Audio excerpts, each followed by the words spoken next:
സുവിശേഷം എന്തിനാ സുവിശേഷം? വായിച്ചോ മോളെ, വിശദീകരിക്കാൻ നേരമില്ല.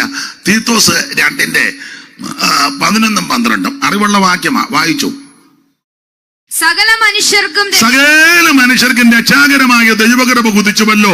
നാം ഭാഗ്യകരമായ പ്രത്യാശയ്ക്കായിട്ട് മഹാദൈവവും നമ്മുടെ രക്ഷിതാവുമാകുന്ന യേശുക്രിസ്തുവിന്റെ തേജസ്സിന്റെ പ്രത്യക്ഷതയ്ക്കായിട്ട് കാത്തുകൊണ്ട് ഭക്തികേടും പ്രപഞ്ചമോഹങ്ങളും വർജിച്ചിട്ട് ഈ ലോകത്തിൽ സുബോധത്തോടും നീതിയോടും ദൈവഭക്തിയോടും കൂടെ ജീവിച്ചു പോരേണ്ടതിന് അത് നമ്മെ ശിക്ഷിച്ച് വളർത്തുന്ന ഒത്തിരി കാര്യം അവിടെ പറയേണ്ടതുണ്ട്. ഒറ്റ വാക്ക് പറയാം. എന്തിനാ സുവിശേഷം? പ്രാരംഭ വാക്യത്തിലുണ്ട് സകല മനുഷ്യരും രക്ഷപ്പെടാൻ ഒറ്റ മാർഗമേ ഉള്ളൂ, സുവിശേഷം. സ്തോത്രം. ഇനി ഒന്നും വിവരിക്കുന്നില്ല. എന്നോട് സമയം പറഞ്ഞതുകൊണ്ട് ഞാൻ വളരെ ഒന്നും വിവരിക്കുന്നില്ല. എന്റെ ഒരു രീതി ഞാൻ പറയാം. എനിക്കൊരു 2 മണിക്കൂറെങ്കിലും കിട്ടിയെങ്കിൽ എന്റെ ശൈലിയാണേ പാട്ടുമൊക്കെ പാടി എന്റെ പരുവത്തിന്. ഇപ്പം അമ്മമാർക്ക് പറഞ്ഞാൽ പെട്ടെന്ന് മനസ്സിലാകും. എനിക്കും ചില കാര്യങ്ങൾ അറിയാം, നിങ്ങളുടെ അപ്പോൾ അറിയത്തില്ലെങ്കിലും അമ്മമാർക്കറിയാം. ഉദാഹരണമാണേ, സഹോദരിമാരായതുകൊണ്ടാണ്. അച്ചായനെ മീൻ മേടിച്ചു തന്ന പെട്ടെന്നും കറി വെക്കാം, താമസിച്ചും ചേരുവകളൊക്കെ ചേർത്ത് നന്നായിട്ട്. അതിന് സമയം എടുക്കുകയല്ലേ? എടുക്കും.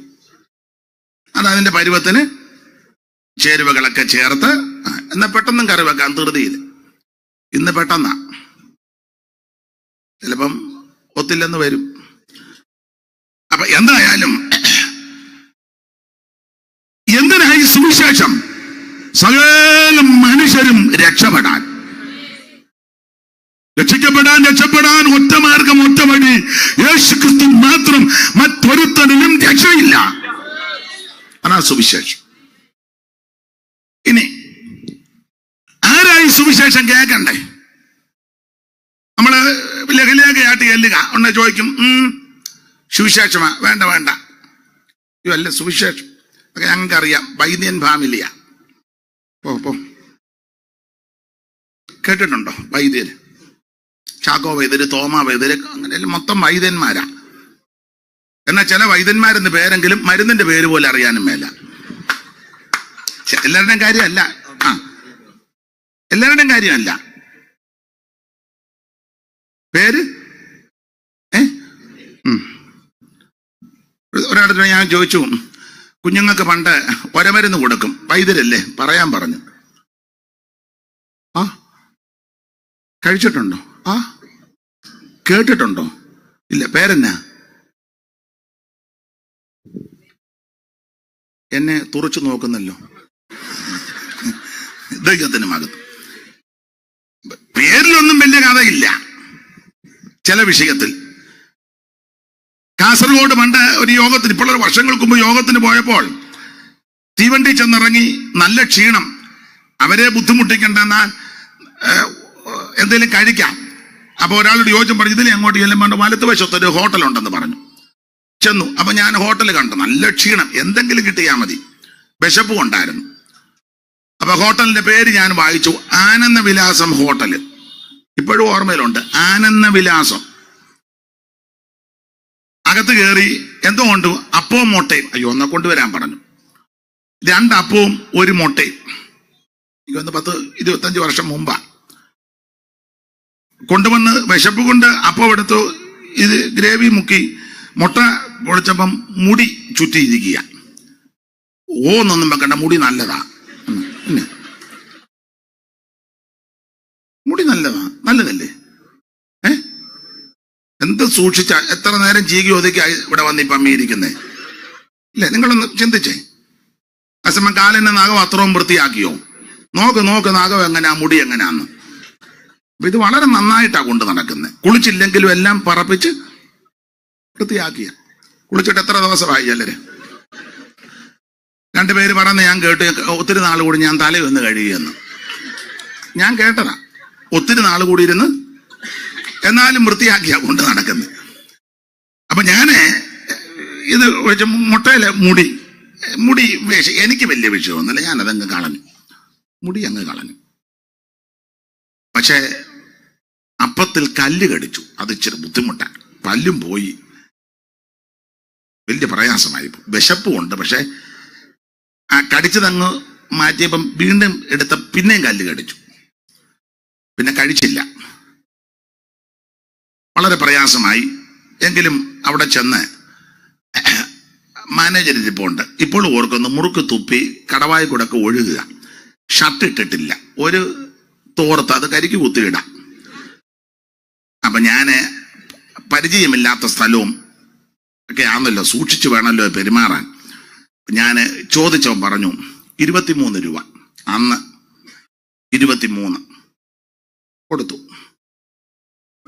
ലോകത്തിൽ ഇറങ്ങണമല്ലോ എന്നോർത്ത് ഞാൻ ചോദിച്ചു, പേരെന്തുവാ? പുള്ളി പറഞ്ഞു സുന്ദരൻ പിള്ള.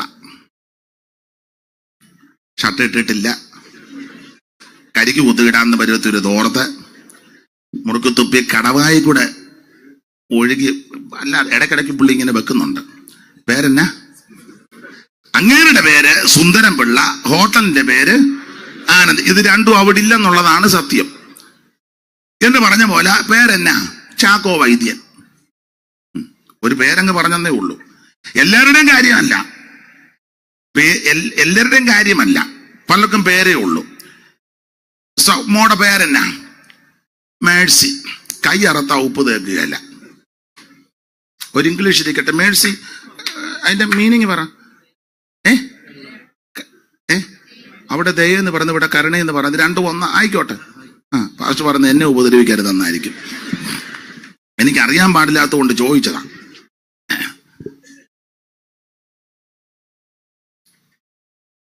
മോടെ പേരെന്നെ? കൃപ. സഹായത്തിന് വരികയല്ല. അപ്പൊ പേരിനകത്ത് എല്ലാ പേരിലും വലിയ കഥയില്ലെന്നായി പറഞ്ഞ്. അപ്പൊ നമ്മൾ സുവിശേഷം പറയാൻ ചെല്ലുമ്പോ പറയും, വേണ്ട വേണ്ട, ഞങ്ങൾ വൈദ്യൻ ഫാമിലിയാ, തേവലക്കര. പോ പോ പോ. അവിടെ അങ്ങോട്ട് ചെല്ലും. അവിടെ ആരാ? അവിടെ ദാമോദരനും ഭഗീരഥി. നമ്മൾ അങ്ങോട്ട് ചെന്നപ്പോ അവര് ചോദിച്ചു, സുവിശേഷം ആണ്ട അങ്ങോട്ട് ചെല്ലും. ഇങ്ങനല്ലേ ഇപ്പൊ നടക്കുന്നേ. അപ്പൊ അതുകൊണ്ട് ആർക്കായി സുവിശേഷം? സുവിശേഷം ആര് കേൾക്കണം? വായിച്ചേ മോളെ, 49-ാം സങ്കീർത്തനത്തിന്റെ 1-ാം വാക്യം വായിച്ചു. സുവിശേഷം ആരാ കേൾക്കണ്ടേ?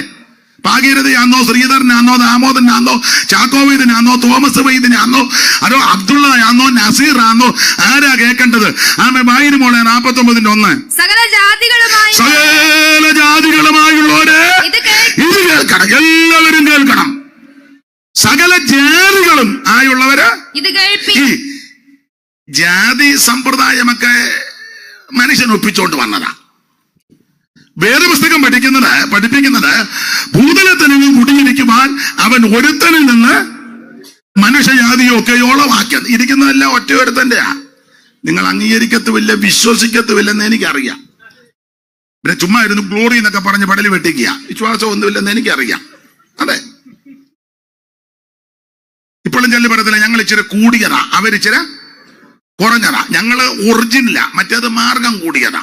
അതാ പറഞ്ഞ നീ വിശ്വസിക്കുകയല്ലെന്ന്. പിന്നെ വേറെ വസ്തുവായിട്ട് ഇങ്ങനെ നെടുക നടക്കുന്നതല്ലാതെ വലിയ വിശ്വാസമൊന്നും ഇല്ല. ഇല്ലില്ല ഇല്ല. ഒറ്റയൊരുത്തന്റെ സന്തതിയാ. എന്നാൽ മനുഷ്യനാണ് ഈ ജാതിസ്പർദ്ധയെല്ലാം ഉണ്ടാക്കി വെച്ചത്. ഗുരുദേവൻ പറഞ്ഞത് ചോദിക്കരുത്, ജാതി ചോദിക്കരുതെന്ന. ഭിക്ഷു ആ സഹോദരിയോടും അങ്ങനെ പറഞ്ഞ, ജാതി ചോദിക്കുന്നില്ല ഞാൻ സഹോദരി. അവള് പറഞ്ഞു ഞാൻ ചണ്ടാല സ്ത്രീയാ, എന്നോട് വെള്ളമൊക്കെ ചോദിച്ചതിന് എന്തിനാണ്? ഭൂതലത്തിലെങ്ങും കുടി ഒറ്റ ഒരുത്തനിൽ നിന്നാ സകലതും. അപ്പോൾ മനുഷ്യനായി സ്പർദ്ധ ഉണ്ടാക്കി വെച്ചിരിക്കുന്നത്.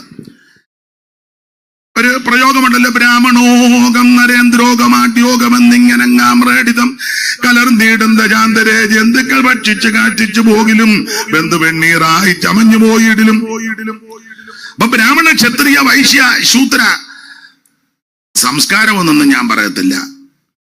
അതാണോ സംസ്കാരം? മനുഷ്യനെ മനുഷ്യനായിട്ട് കാണണം, മനുഷ്യനെ ബഹുമാനിക്കണം. ജാതി നോക്കിയും മതം നോക്കിയും വർണ്ണം നോക്കിയും വർഗം നോക്കിയും കാശ് നോക്കിയും പത്രാസ് നോക്കിയും പ്രൗഢി നോക്കിയും ഒന്നും അല്ല, മനുഷ്യനെ മനുഷ്യനായിട്ട് കാണണം. ആട്ടെ, നമുക്ക് ആ വിഷയം വിട്ടേക്കാം. സകല സകല ജാതികളും ഇത് കേൾക്കണം. അപ്പൊ എന്താണ് സുവിശേഷം? സുവിശേഷം യേശു ക്രിസ്തു. എന്തിനാ സുവിശേഷം? സകല മനുഷ്യരും രക്ഷപ്പെടാൻ. ആരാ ഇത് കേൾക്കേണ്ടത്? സകല ജാതികളും ഇത് കേൾക്കണം. സുവിശേഷം കേട്ടാലുള്ള ഗുണം എന്നെ മോളെ വായിച്ചു. 2:10 ലൂക്കോസ്. അറിവുള്ള വാക്യമാ, വായിച്ചു.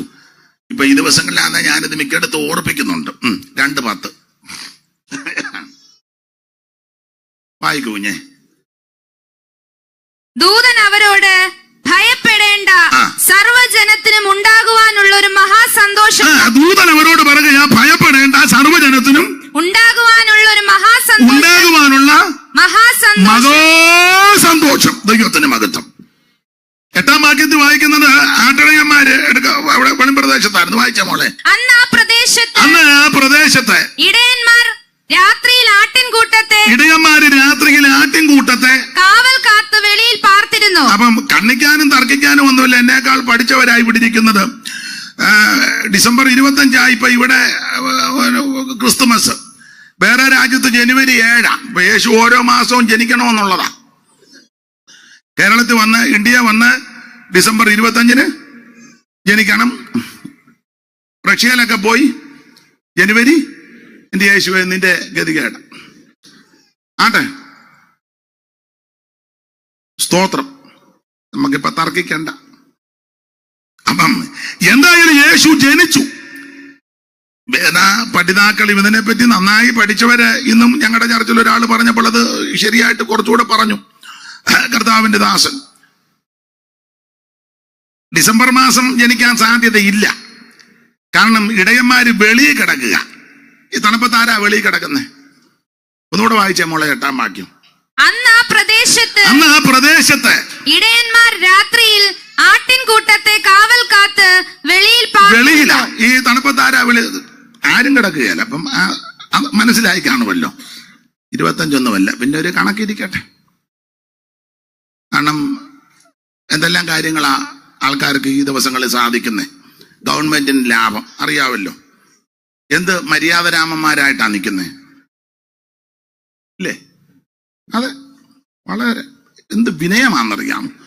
അതേസമയം നമ്മളൊരു കല്യാണം നടത്തി അല്പം ദൈവദാസന്മാര് ശുശ്രൂഷ മുൻപോട്ട് പോയാൽ ഇവനെല്ലാം കടന്ന് മുണ്ടും മടക്കി കുത്തി ആരാടാം ഏതവനാടാം നിർത്തി. ഉടനെ വീട്ടുകാരോട് പക്ഷേ പെട്ടെന്ന് നിർത്തിക്കും. പിന്നെ ചെറുക്കനോട് പറയണ്ടേ, പെണ്ണിനോട് പറയണ്ടേ. പിന്നെ അവരെല്ലാം നേരത്തെ പറഞ്ഞേച്ചായിരിക്കുന്നത് കൊണ്ട് അവര് പറയേണ്ടതെല്ലാം പറഞ്ഞു പോകേണ്ടിടത്തെല്ലാം പോയിച്ചാ വന്ന് അവരിയ്ക്കുന്നേ.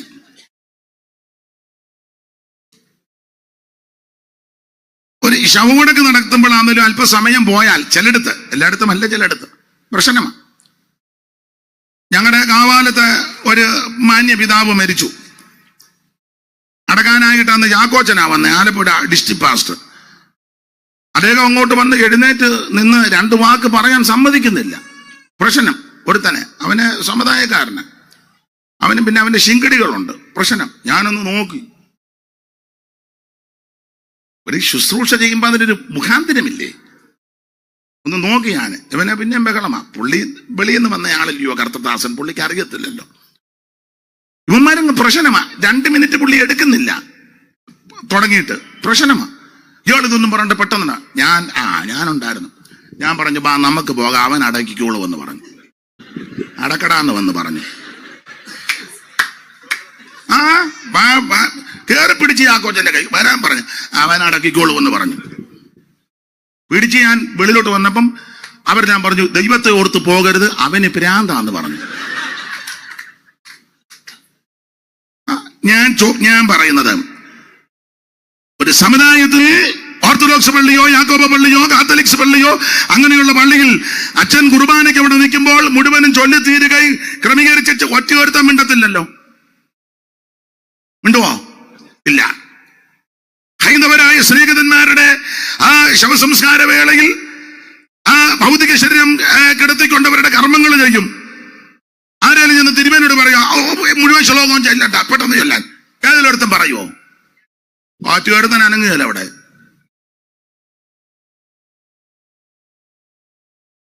മുസ്ലിം സമുദായത്തിലുള്ളവരും അവരുടെ കർമ്മങ്ങൾ, അവരുടെ ആചാരങ്ങൾ അനുസരിച്ച് ഇത് ആരെങ്കിലും കയറി ഓടക്കുവോ? എല്ലാവരും പഞ്ചപുച്ഛമടക്കി അതിൽ സഹകരിക്കാം. പിന്നെ ഉണക്കാൻ പറ്റുന്ന സ്ഥലം എവിടാ?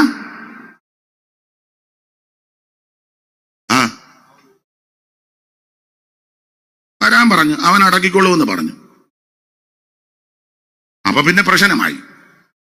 ഞാൻ പറഞ്ഞു, ഞങ്ങൾ പ്രശ്നക്കാരല്ല, പ്രശ്നം ഉണ്ടാകാതെ ഞങ്ങൾ പൊക്കോളാം, നിങ്ങൾ അടക്കിക്കൂ. അന്നൊരു ഒരുത്തം വന്ന് പറഞ്ഞു, നിങ്ങൾക്ക് പറയാവുന്നതെല്ലാം പറഞ്ഞാൽ ചടക്കിയാൽ മതിയെന്ന്. അവനെ ഞാനും ഇച്ചിരി പറയേണ്ടി വന്നു. അതെ, നമുക്ക് ആ ഭാഗം വിട്ടേക്കാം. ദൈവത്തിന് മഹത്വം. അപ്പൊ തർക്കമില്ല, ഇത് വെളിയില്ല 25 അല്ല, അതവിടെ നിൽക്കട്ടെ. എന്തായാലും തർക്കിക്കാനല്ല, യേശു ജനിച്ചു. ബേത്ലഹേം പട്ടണത്തിൽ ജാതനേ, ബേത്ലഹേം പട്ടണത്തിൽ ജാതനേ,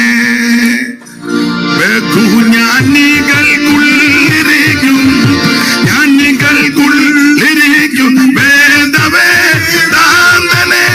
ബേത്ലഹേം പട്ടണത്തിൽ ജാതനേ, കന്നി മറിയ പെറ്റ പൈതലേ,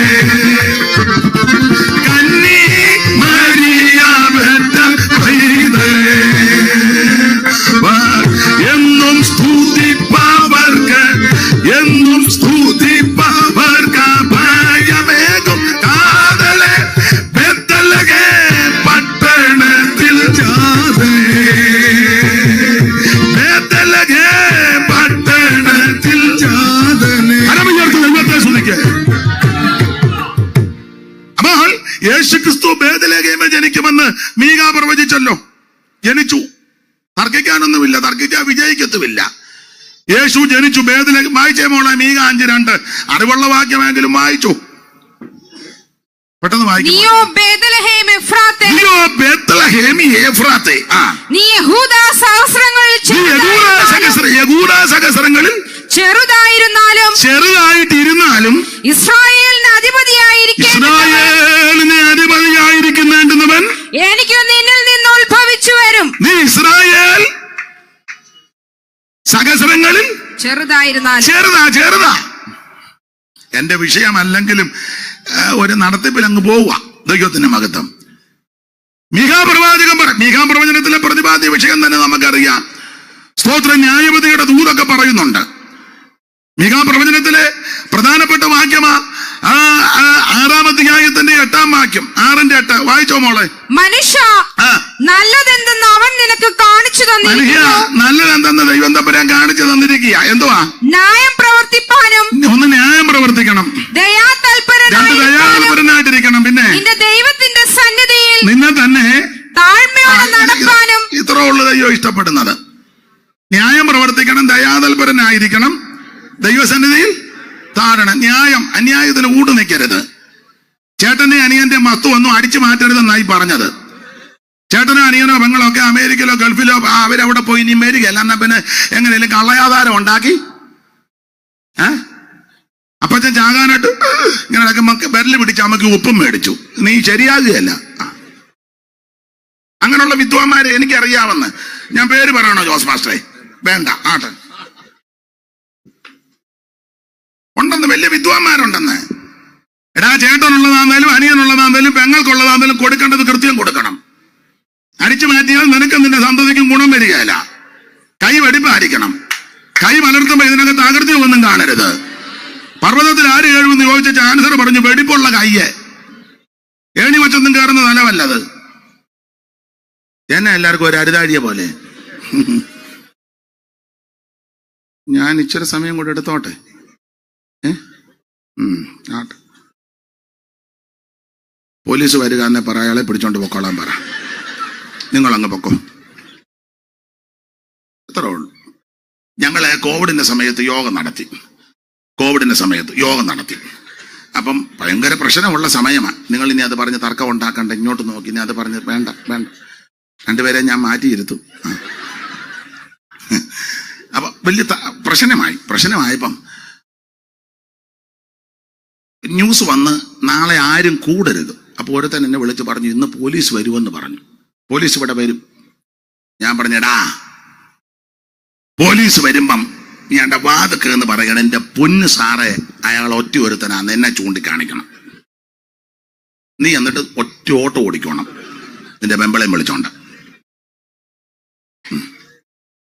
അയാളാന്ന് പറഞ്ഞേക്കണം എന്നെ. ഇവിടെ പോലീസൊന്നും വന്നില്ല.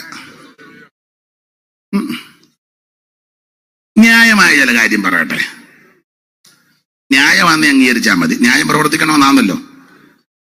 ചില ഇടങ്ങളിൽ ചെല്ലുമ്പോൾ റോഡ് ബ്ലോക്ക് ആക്കിയാണല്ലോ പരിപാടി നടക്കുന്നേ. ഇപ്പോഴും ഞാൻ തിരിച്ചു വിട്ടില്ലേ, പോലീസില്ലേ എവിടെങ്ങും? പോലീസ് നിന്നാണല്ലോ കാണിക്കുന്നു പോകാൻ.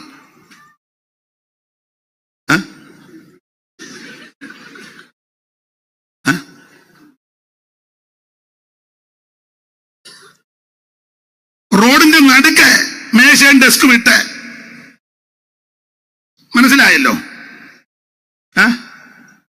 ആർക്കും പ്രശ്നമില്ല. പിന്നെ സമയം, ഞാന് വിയപുരത്തൊരു യോഗം കഴിഞ്ഞാഴ്ച തിരിച്ചു വരുമ്പോൾ പൊടിയാടിക്ക് രാത്രി 11:15 ഭയങ്കര ബഹളവും ആളും റോഡും എല്ലാം ഭയങ്കര ബ്ലോക്കായി. നോക്കിയപ്പം ഭയങ്കര പരിപാടി നടക്കുക. ഒരു പ്രശ്നവുമില്ല. 11:15 നമ്മള് 9 കഴിഞ്ഞാൽ പിന്നെ നമ്മൾ ഈ യോഗം നടത്തുന്നത് ഗുണം വരാനൊന്നും അല്ലല്ലോ. മിക്കവരുവേ എല്ലാരും നടത്തി. ജോസെ എനിക്കൊന്ന് സിനിമാ പാട്ടാന്ന് തോന്നി, ഞങ്ങളുടെ അമ്മ പാടി കേട്ടിട്ടുള്ളതാ. ക്രിസ്തീയ പാട്ട് പാടിയിട്ട് ആരും പാടുന്നില്ലല്ലോ, ഒരു സിനിമാ പാട്ട് ഓടിരിക്കട്ടെ. സിനിമാ പാട്ടാണോ നാടകത്തിലാണോ ഒരു വരിയുണ്ട്, എല്ലാരും പാടത്ത് ഏനന്റെ പാടത്ത്. മനസ്സിലായി കാണും. എല്ലാരും ചെയ്യുന്നത് പോലെ ചെയ്യാനല്ല ദൈവം നമ്മളെ വിളിച്ചേ. ഒരു പ്രാവശ്യമേ ചെയ്തോളെങ്കിലും, ഒറ്റ പ്രാവശ്യമേ ചെയ്യാൻ ഒത്തുള്ളെങ്കിലും അത് പ്രയോജനത്തിൽ വരണം. മനസ്സിലായോ? അത് വിഷയം വിട്ടേക്കാൻ വെറുതെ പോയാ പിന്നെ അങ്ങോട്ടങ്ങ് പോകും. ഇപ്പൊ തന്നെ ചെല്ല് പറയാം, അയാള് പയ്യ കളം മാറ്റുക, ബോധക്കേട് പറയാൻ തുടങ്ങി.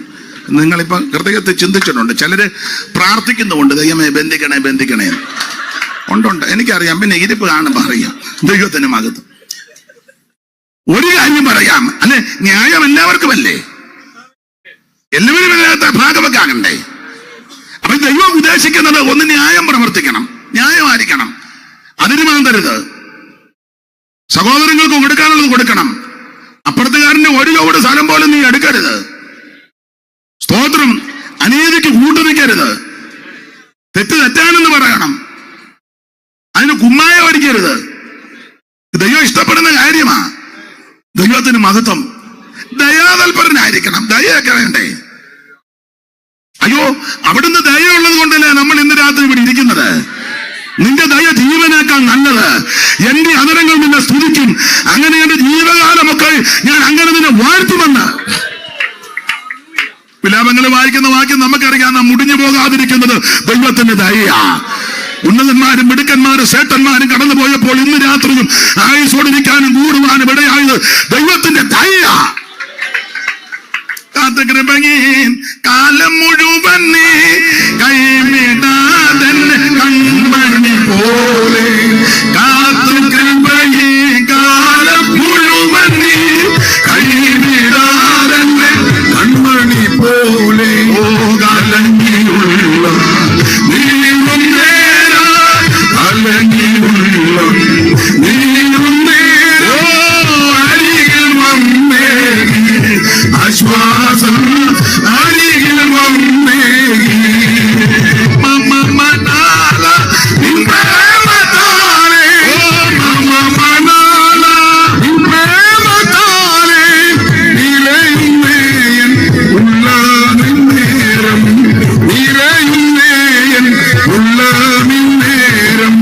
മമ മനാല പ്രേമത്താലേ, മമ മനാല പ്രേമത്താലേ നിലയുന്നേയൻ ഉള്ള നിന്നേരം, നിലയുന്നേയൻ ഉള്ള നിന്നേരം. ദൈവത്തെ സ്തുതിക്കേ. അപ്പൊ ന്യായം പ്രവർത്തിക്കണം, ദയാതൽപരനായിരിക്കണമെന്ന് മനസ്സിൽ ദയൊക്കെ വേണം കേട്ടോ. ഒരു ഭിക്ഷക്കാരൻ വരുമ്പോ പട്ടിയെ തുറന്നു വിട്ടേച്ച് ഗേറ്റിൽ എഴുതി വെക്കുക, പട്ടിയുണ്ട് സൂക്ഷിക്കുക. ഒരുത്തനോട് പറഞ്ഞു 2 പട്ടിയുണ്ടെന്ന് പറഞ്ഞു. ഒരാളെ പറ്റി പറഞ്ഞതാ, 2 എണ്ണം ഉണ്ടെന്ന്. മനസ്സിലായി കാണും. ഒന്ന് കടിക്കുന്നതും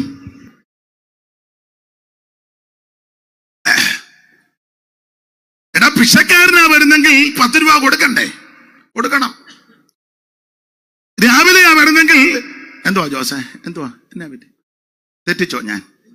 പിന്നെ പോണമെന്ന് പറയാമോ മോണിറ്റർ? എനിക്ക് അനുകൂലമല്ലേ?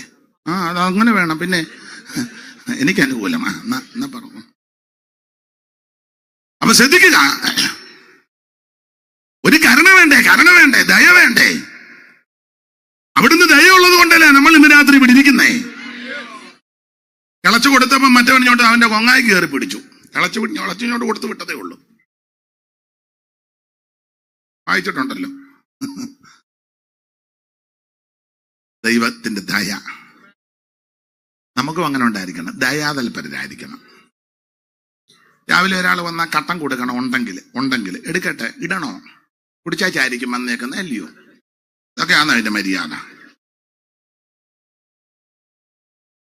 ഉച്ചസമയത്താ വരുന്നെങ്കിൽ ഉള്ളതിന്റെ വിഹിതം കൊടുക്കണം. കഴിച്ചില്ലെങ്കിലും കൊടുക്കണം. കൊടുക്കണം. ഞാന് നല്ല പ്രാഗൽഭ്യം ഉള്ളത് കൊണ്ടാണ് ഇത് പ്രസംഗിക്കുന്നത്. ആളിനെ കാണുമ്പോൾ എടുത്തോണ്ട് അകത്തോട്ട് ഓടി പാത്തിരിക്കുകയല്ല. 2 പേരെടുത്തു.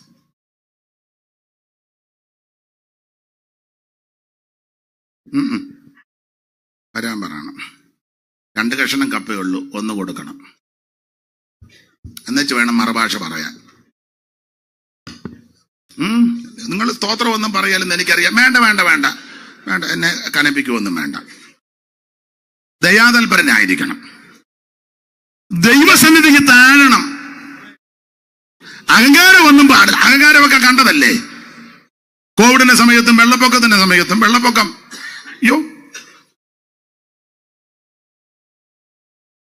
ഞാൻ എപ്പോഴും പറയുന്നതാ. ഒരു സ്ഥലത്ത് ചെന്നപ്പം യോഗം കഴിഞ്ഞപ്പം ഞാൻ ചോദിച്ചു, അച്ഛമ്മേ അവര് നമ്മുടെ സഭയിലാണോ? പിന്നെ നമ്മുടെ സഭയില്ല. നിർത്തുന്നതിന് മുന്നേ ഞാൻ ആ ഭാഷ പറയുന്ന പിണങ്ങരുത്. അവര് പറഞ്ഞത് പറയുക. എനിക്കത് പറയാൻ താല്പര്യം ഉണ്ടായിട്ടല്ല. അവര് പറഞ്ഞത് അതുപോലെ പറയാം, എന്നല്ലേ മനസ്സിലാവുള്ളൂ. ഞാൻ നിങ്ങളുടെ സഭയിലില്ല. മരക്കാന്മാരാണ് എന്നോട് പറഞ്ഞതാ. അല്ല, നാളുകൾ കഴിഞ്ഞപ്പോഴേ വെള്ളം പൊങ്ങി, മിറ്റത്തും കയറി, ഗേറ്റും തുറക്കാൻ മേല, മതിലും ചരിഞ്ഞു, തിണ്ണയിലും കയറി, സിറ്റൗട്ടും കാർപോർച്ചും അകത്തെ മുറിയിലും കയറി, 2 നേരം മണ്ട കയറി ഈ പന്നം പിടിച്ച തള്ള വെള്ളം കുടിച്ച് തൊലയാതിരിക്കാൻ ഇവരാരെ ആക്ഷേപിച്ചോ ആ മാന്യ സഹോദരന്മാര് വള്ളവുമായിട്ട് വന്ന ഈ പൊണ്ണി തള്ളേനെ എടുത്ത് ഇനി ഇത് കുറച്ച് പിന്നെയും പറയണം, അതോ ഇത്രയും പോരെ? വേണേ പറയാം. അല്ല, പ്രസ്ബിറ്ററോട് ചോദിച്ചാകാമല്ലോ എന്ന് ഓർത്താ. അഹങ്കരിക്കരുത്. നീ ദൈവം പിടിക്കും.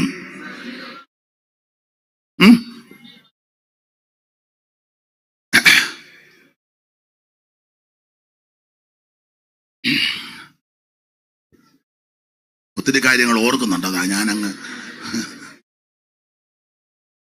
അല്ല ഇത് പറയാൻ തന്നെ എന്തിനാ പറയുന്നേ? ഒരു സുവിശേഷ വേലക്കാരി ഉള്ള കാര്യ, കാരണം കൊമ്പുണ്ട്. സുവിശേഷ വേലക്കാരി അവര് പെയ്ത്തോമില്ല. അവള് താമസിക്കുന്നതിന്റെ തൊട്ട് താഴെ അവര് CSI പശ്ചാത്തലത്തിലുള്ള ഒരു മാന്യ കുടുംബം, ഉദ്യോഗസ്ഥരാ. പക്ഷെ ദൈവത്തെ ഭയമുള്ളവരാ, നല്ല പൊസിഷനിൽ. അവരുടെ മകൻ ഒരു പുരോഹിതനുമാണ്. അപ്പം ആ കൊച്ചമ്മ ഇടയ്ക്ക് ഈ കോളിലൊക്കെ യോഗത്തിന് വരും. നേരത്തെ ഇരുന്ന പാസ്റ്ററും കുടുംബവും അങ്ങ് പോയി. നല്ല അടുപ്പമായിരുന്നു. 2ാമത് വന്ന കുടുംബം, അവൾ ഇച്ചിരി കേമിയ, ഇച്ചിരി ജാതിസ്പർദ്ധയുള്ളവളാ. അങ്ങനെ ചില അവളുമാരുണ്ടല്ലോ, ഉണ്ടെന്ന് പേര് പറയാം. അപ്പോൾ ഒരിക്കൽ പിള്ളേരുമായിട്ട് അങ്ങോട്ട് ഇറങ്ങിയപ്പോ താഴത്തെ CSI കാരി, ആ മാന്യമാതാവ് റിട്ടയർഡായി. അവര് പറഞ്ഞു, അയ്യോ കുഞ്ഞുങ്ങളുമായിട്ട് ചക്കപ്പഴം തരാന്ന് പറഞ്ഞു. ചക്കയുടെ സമയമാണ് ആദ്യമായിട്ടും. ഉടനെ അവള് പറഞ്ഞു, പിള്ളേർ ചക്ക കഴിക്കുകയല്ല. ചക്ക കഴിക്കാരിയല്ല, ആ വീട്ടിൽ നിന്ന് ഇവര് കൂടിയതല്ലേ മറ്റവര്. മനസ്സിലാകുന്നില്ലേ? നിങ്ങൾ പിന്നെ പൊട്ടമാടത്ത് ഇരിക്കും പോലെ ഇരിക്കുന്നത്.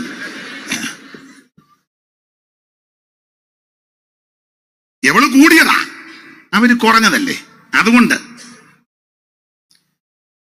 അത് കഴിഞ്ഞ് മുകളിലൊരു വീട്ടിൽ ചെന്ന് അവരോട് പറഞ്ഞു, സ്തോത്രം, പിന്നെ ചക്ക കഴിക്കാൻ വിളിക്കും, ഞങ്ങളൊന്നും ഇങ്ങനെയുള്ളവരുടെ വീട്ടിൽ കയറി വേലയാ.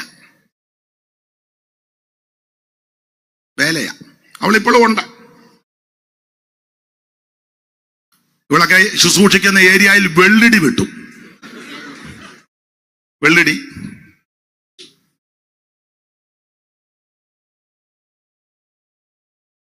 ശരിയല്ല. എല്ലാവരും ഇത്തരക്കാരല്ല. അല്ല, മര്യാദക്ക് ജീവിക്കുന്നവർക്കും കൂടെ ഈ കോടാലിയെല്ലാം എന്ത് ദോഷമാണെന്നറിയാവോ? എത്ര മാന്യ കർത്തൃദാസിമാര്, എത്രയോ അന്തസ്സുള്ള, മാന്യരായ, സമർപ്പണമുള്ള, വിനയമുള്ള, വിധേയത്വമുള്ള എത്രയോ ബഹുമാന്യ സ്ത്രീകളുണ്ട്. അവരെ ഓർത്ത് ദൈവത്തെ സ്തുതിക്കുക. എല്ലാരും മോശക്കാരുമല്ല, ഉണ്ട് ഇതിനിടയിൽ ഇങ്ങനെ. അഹങ്കാരം പാടില്ല. അല്ല, ഞങ്ങൾ അങ്ങനൊന്നും കഴിക്കത്തില്ല. എന്നിട്ട് വെള്ളം പൊങ്ങിയപ്പം ഞാൻ കണ്ടതല്ലയോ പണി തട്ടിപ്പറിക്കുന്നു. അവൾ ഈ ചിക്കൻ മാത്രമേ യൂസ് ചെയ്യുള്ളൂ. മോളെ പറ്റി ചിക്കൻ. അച്ചായനോ, ഡാഡി മട്ടന് കുട്ടൻ തിന്നവനാ. അവനിപ്പോ മട്ടന്. മോനെ അവന് ഈ ബീഫ് ഒത്തിരി ട്രൈ ആകാതെ ഒലത്തി കൊടുക്ക. വെള്ളം പൊങ്ങിയപ്പോഴോ മട്ടനും വേണ്ട, ചിക്കനും വേണ്ട, ഒലത്തും വേണ്ട, ബണ്ണും പഴവും. കണ്ടതല്ലേ ഇതൊക്കെ? കണ്ടതല്ലേ? ഞാൻ നല്ല ഡ്രസ് ഇടാതെ എന്നും എനിക്ക് ഇവിടെ മുന്നേ പുതിയ ചുടിദാറിലെ സാരി, ഷർട്ട്. ഞാൻ വാൻ ഹുസൈനെ ഇവിടെ വെള്ളം പൊങ്ങിയപ്പോ ഒരു തന്തയും തള്ളയും കൂടെ ഹെലികോപ്റ്റർ കണ്ടു വന്ന് കയറ്റി അയാൾക്ക് അടിവസ്ത്രം പോലും ഇല്ല. എന്താ തള്ള വിളിച്ച് പറഞ്ഞത് ഞാനും കേട്ടതാ ഫോണിൽ കൂടെ. കേട്ടില്ലേ അതൊന്നും? എന്റെ എടാ ചായനെ എന്നെയും കൂടെ കേട്ടില്ലേ നിങ്ങളാരും? ഞാൻ കേട്ടതാ. തിരുവനന്തപുരത്ത് അങ്ങാട്ട് കൊണ്ടിറക്കിയെന്ന്. കുറ്റം പറഞ്ഞതല്ല, ചിരിച്ചു വിടുകയല്ല. ഇതൊക്കെ നമ്മൾ ചിന്തിക്കേണ്ട കാര്യമാണ്. ചിന്തിക്കണ്ടേ? ഞാൻ എല്ലാ മെത്തയിലും കിടക്കല്. എനിക്ക് പ്രത്യേക മെത്തയാ എല്ലായിടത്തും. തോന്നി ഞാൻ അങ്ങനെ വെള്ളം പൊങ്ങിയപ്പാണ്ട് ക്യാമ്പിൽ പോയി ബെഞ്ചാ കിടക്കുന്നത്. നിനക്കിപ്പോ മെത്ത വേണ്ടേടാ. അഹങ്കരിക്കരുത്, ഒരെണ്ണം അഹങ്കരിക്കരുത്. ദൈവസന്നിധി താഴണം.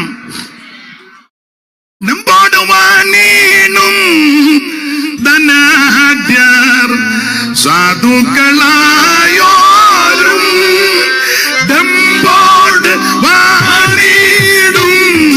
ധനാഢ്യർ സാധുക്കളായോരും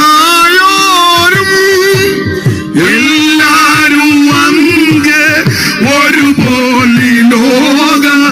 എല്ലാരും അങ്ങ് ഒരുപോലെ ലോകം ഇല്ലാതെ വെടിഞ്ഞിടും. നീയതും മറക്കാതെ. എല്ലാരും അങ്ങ് ഒരുപോലെ ലോകം. എല്ലാരും അങ്ങ് ഒരുപോലെ ലോകം ഇല്ലാതെ വെടിഞ്ഞിടും. നീയതും മറക്കാതെ. ആനന്ദമേറും നിൻ ജീവകാലം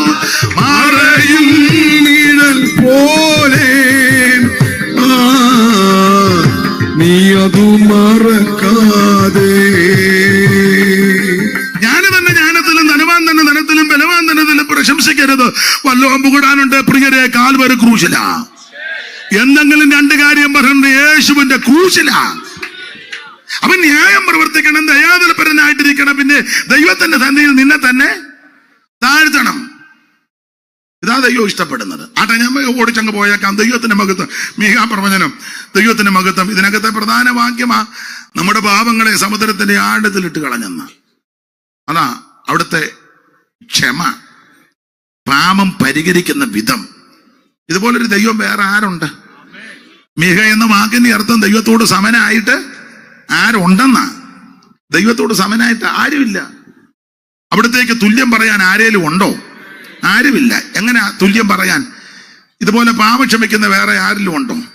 വേറെ ആരുമില്ല. സകല പാപവും. ഇതുപോലെ ദീർഘക്ഷമയുള്ള വേറെ ആരിലും ഉണ്ടോ? ഇല്ല. അതിന്റെ തെളിവല്ലേ നമ്മൾ ഇന്നും രാത്രി വന്ന് കുത്തിയിരിക്കുന്നേ. അതിന് വ്യാഖ്യാനിക്ക് വന്ന് വേണ്ട, നമ്മളെ തന്നെ അങ്ങ് പറഞ്ഞാൽ മതി. ദീർഘക്ഷമയുണ്ടേ. അതെ, സ്തോത്രം. ഇതുപോലെ വേറൊരു ദൈവം ഇല്ല. ദൈവത്തിന്റെ മഹത്വം. ആ പ്രവചന പുസ്തകത്തിലെ 5:2 യേശുക്രിസ്തുവിന്റെ തിരുപ്പിറവിയോട് ബന്ധപ്പെട്ടാ പറയുന്നു. ഒന്നുകൂടെ വായിച്ചോ മോളെ.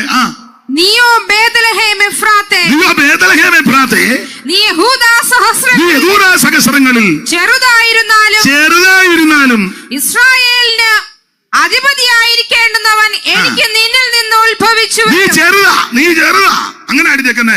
യഹൂദാ സഹസ്രങ്ങളിൽ നീ ചെറുതാ. പക്ഷേ യേശുക്രിസ്തു അവിടെ ആയിരിക്കും ജനിക്കുന്നത്. നിങ്ങൾ വേദപുസ്തകം പഠിച്ചേ. ജനിച്ചു കഴിഞ്ഞപ്പം ചെറുതെന്നല്ല പറഞ്ഞ, വലുതെന്ന. വായിച്ചേ മോളെ, മത്തായി സുവിശേഷം 2-ാം അധ്യായത്തിന്റെ 4 മുതൽ അങ്ങോട്ട് വായിച്ചാൽ മതി. ആ ഇൻവെർട്ടർ കോമായിക്കകത്തിട്ടിരിക്കുന്ന എന്റെ തൊട്ട് മേളിലത്തെ വാക്യം മുതൽ വായര്. ശാസ്ത്രിമാരെയും മഹാപുരോഗത്തിനെയും വിളിച്ചല്ലോ ഹെരോദാവ്. 2-1 മുതൽ വായിച്ചോ, ഇനി തപ്പണ്ട. യഹൂദ രാജാവിന്റെ കാലത്ത് ഹെരോദ രാജാവിന്റെ കാലത്ത് ആട്ടെ, മോള് വായിക്കേ. യേശു യഹൂദയിലെ ബേത്ലഹേമിൽ ജനിച്ച ശേഷം കിഴക്ക് നിന്ന് വിദ്വാൻമാർ യെരൂശലേമിലെത്തി. കിഴക്ക് നിന്ന് വിദ്വാൻമാരെല്ലാം കിഴക്കാന്നല്ലോ.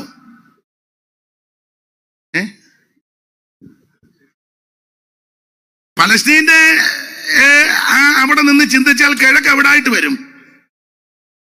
അല്ല, രാജ്യങ്ങൾ നോക്കുമ്പോഴേ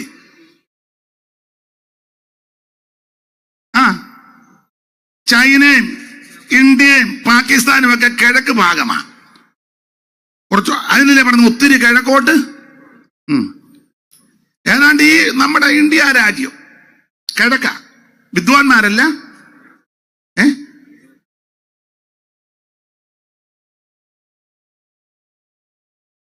ഇതിപ്പോ കാണുമ്പോ അറിയാവല്ലോ വിദ്വാൻമാരെ. മോള് വായിച്ചോ, മോള് വായിക്കേ. യഹൂദന്മാരുടെ രാജാവായി പിറന്നവൻ എവിടെ? അവിടെ ചെന്ന് ചോദിക്കുക, യഹൂദന്മാരുടെ രാജാവായിട്ട് പിറന്നവൻ വായിര്. ഞങ്ങൾ അവന്റെ നക്ഷത്രം കിഴക്ക് കണ്ട് അവനെ നമസ്കരിപ്പാൻ വന്നിരിക്കുന്നു എന്ന് പറഞ്ഞു. ഹെരോദ രാജാവ് അത് കേട്ടിട്ട് അവനും യെരൂശലേമൊക്കെയും ഭ്രമിച്ച് ജനത്തിന്റെ മഹാപുരോഹിതന്മാരെയും ശാസ്ത്രിമാരെയും എല്ലാം കൂട്ടിവരുത്തി അവത്തങ്ങളെ കൊണ്ടുവന്നു. മഹാപുരോഹിതൻ കാര്യങ്ങളൊക്കെ അറിയാം. ഓരോ ആണ്ടിൽ പുരോഹിതനുണ്ടല്ലോ. ശാസ്ത്രിമാര് ഇത് മുഴുവൻ അരച്ചു കലക്കി കുടിച്ചു വെച്ച ശാസ്ത്രി. കരുതലൊക്കെ അതിന്റെ ഓരോ വർഷം 20 വർഷവും കണ്ടു കഴിയുമ്പോഴാണ് പട്ടം കൊടുക്കുന്നല്ലേ. തൂക്കിയിട്ടിട്ടുണ്ട്. നമ്മുടെ ആൾക്കാർക്ക് ഡോക്ടറേറ്റ് കിട്ടും പോലെ. നമ്മൾ വീട്ടിൽ ചെല്ലുമ്പോൾ നിരത്തി വെച്ചിരിക്കുക പുസ്തകക്രമം പോലും ചിലതിനറിയാൻ മേല. അത് വേറൊരു വിഷയം, പോട്ടെ. ഇവര് നന്നായിട്ട് അറിയാം. ശാസ്ത്രിമാര് അവരെ വിളിച്ചു. മഹാപുരോഹിതന്മാരെ ശാസ്ത്രിമാരെ വിളിച്ചു. അടുത്തത് ക്രിസ്തു എവിടെയാകുന്നു ജനിക്കുന്നത് എന്ന് അവരോട് ചോദിച്ചു. പുള്ളിക്ക് ഇതിനെ പറ്റി വെളിവില്ല. വെളിവുള്ളവനാണ് ചോദിക്കുന്നത് എവിടാ ജനിക്കുന്നത്. അടുത്തത് അവർ അവനോട് ഉടനെ മഹാപുരോഹിതന്മാരും ശാസ്ത്രിമാരും രാജാവിനോട് പറയുകയാ, യഹൂദയിലെ ബേത്ലഹേമിൽ തന്നെ. അടുത്തത് യഹൂദ്യ ദേശത്തിലെ ബേത്ലഹേമേ, നീ യഹൂദ്യ പ്രഭുക്കന്മാരിലൊട്ടും ചെറുതല്ല.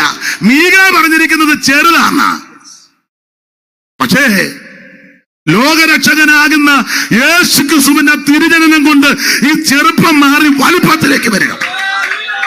ഇന്ന് രാത്രി നിന്റെ കുടുംബത്തിൽ നീ ചെറുതായിരിക്കും, സഹോദരങ്ങളിൽ നീ ചെറുതായിരിക്കും, ദേശത്ത് നീ ചെറുതായിരിക്കും, ചാർച്ചക്കാട് നടുവിൽ നീ ചെറുതാ. പക്ഷേ യേശു നിന്റെ ഹൃദയത്തിൽ ജനിച്ചാൽ, യേശു നിന്റെ ഉള്ളത്തിൽ ജനിച്ചാൽ, നിന്റെ അരാജകത്വവും പരാജയവും തകർച്ചകളും മാറ്റി നിന്നെ ഉയർത്തുമെന്നായി പറഞ്ഞത്. അതാ യേശുവിന്റെ തിരുപ്പിറവിയുടെ വിശേഷത.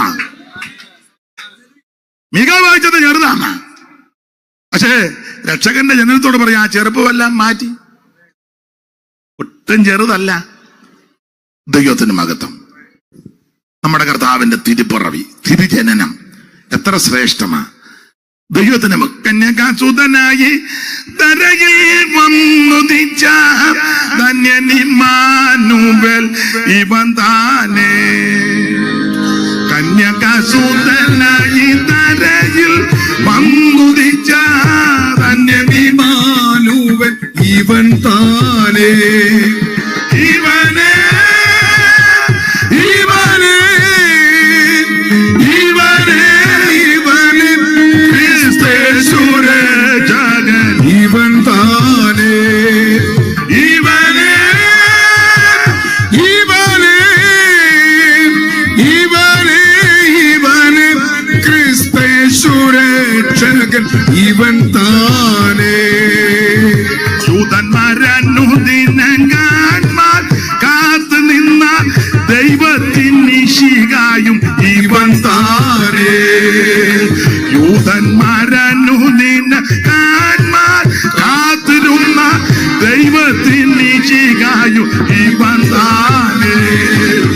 ഇവനെ ഇവനെ ഇവനെ ഇവനെ ക്രിസ്തേശുരക്ഷകൻ ഇവൻ താനേ.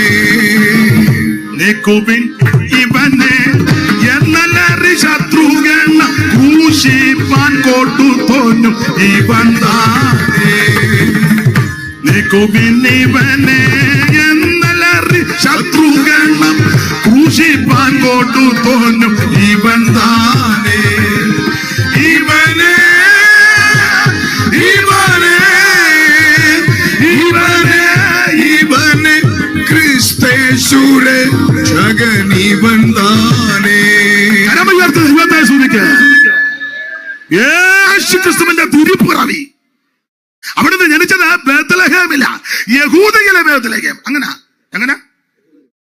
അങ്ങനല്ലേ മോളെ? മോളെ വായിച്ചേ, മോളെ വായിച്ചേ. യഹൂദയിലെ ബേത്ലഹേമിൽ തന്നെ. യഹൂദയിലെ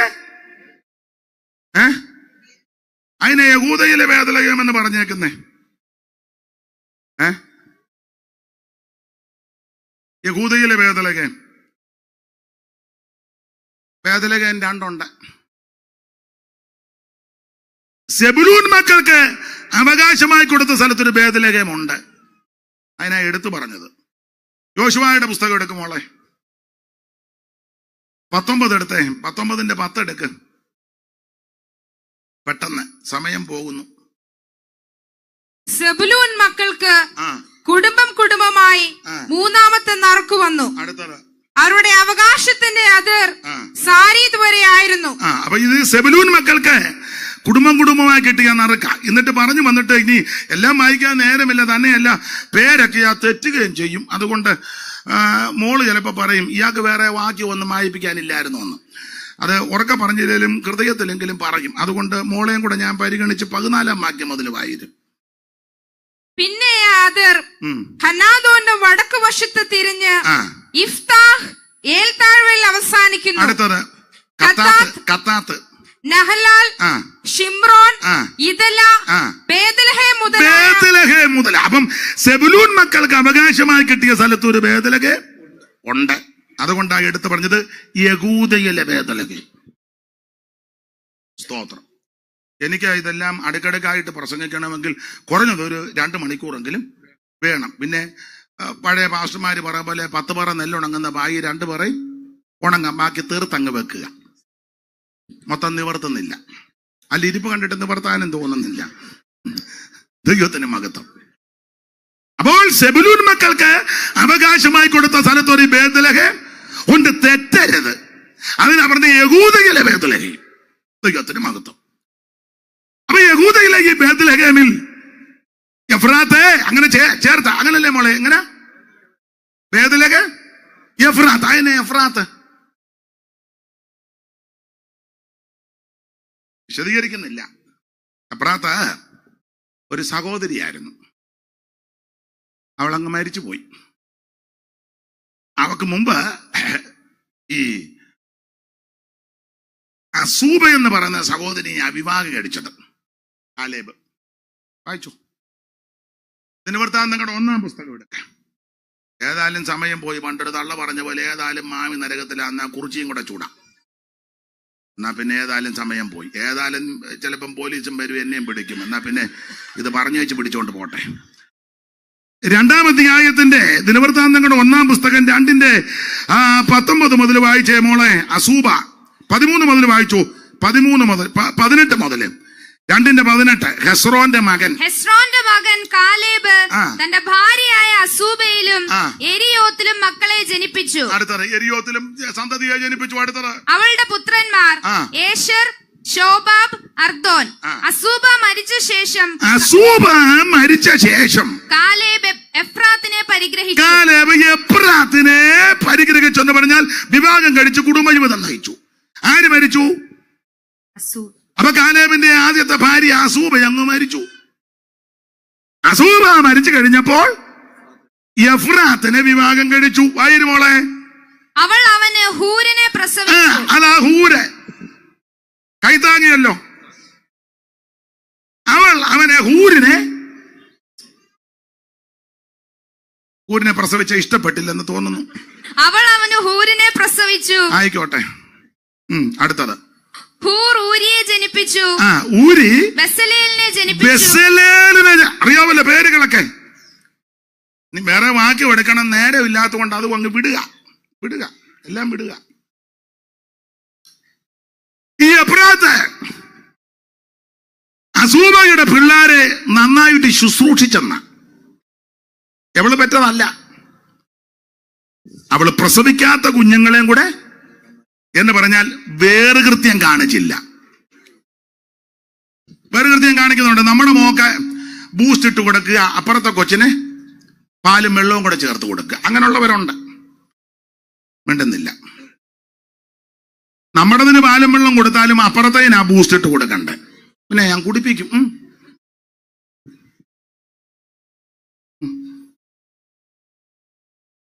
ഓരോരുത്തരും സ്വന്തം ഗുണമല്ല അറിയാല്ലേ? എന്നാ പിന്നെ വേണ്ട, അറിയാമെങ്കിൽ പിന്നെ വേണ്ട, അറിയാവല്ലോ. ഈ എഫ്രാത്ത് അസൂബയുടെ പിള്ളേരെ നന്നായി നോക്കി ചരിത്രവും കൂടാ നന്നായിട്ട് നോക്കി ശുശ്രൂഷിച്ചു. അപ്പം എഫ്രാത്ത് അങ്ങ് മരിച്ചു. മോളെ. എന്റെ കൊച്ചെ. അതിന്റെ ശേഷം ഹെസ്രോൻ ഗിലെയാദിന്റെ അപ്പനായ മാഖീരിന്റെ മകളുടെ അടുക്കൽ ചെന്ന് അവളെ. അപ്പൊ ശ്രദ്ധിക്കുക, താഴോട്ട് വയ്ക്കുമ്പം ഈ എഫ്രാത്ത് അങ്ങ് മരിച്ചു. ഇവള് മരിച്ചെങ്കിലും ആ സ്ഥലത്തിന് ആ പേരിട്ടു. ആ സ്ഥലത്തിന് അതാ എഫ്രാത്ത്. ജോസെ പണ്ടൊരു പാട്ടുണ്ട്, എഫ്രാത്തെ നീ എന്റെ, ഒന്ന് പാടിക്ക്, ഒരു വരി ഒന്ന് പാടിക്ക്. എഫ്രൈം എന്നാണോ? അല്ല, എഫ്രാത്ത് എന്ന് പറഞ്ഞൊരു പാട്ടുണ്ടായിരുന്നു.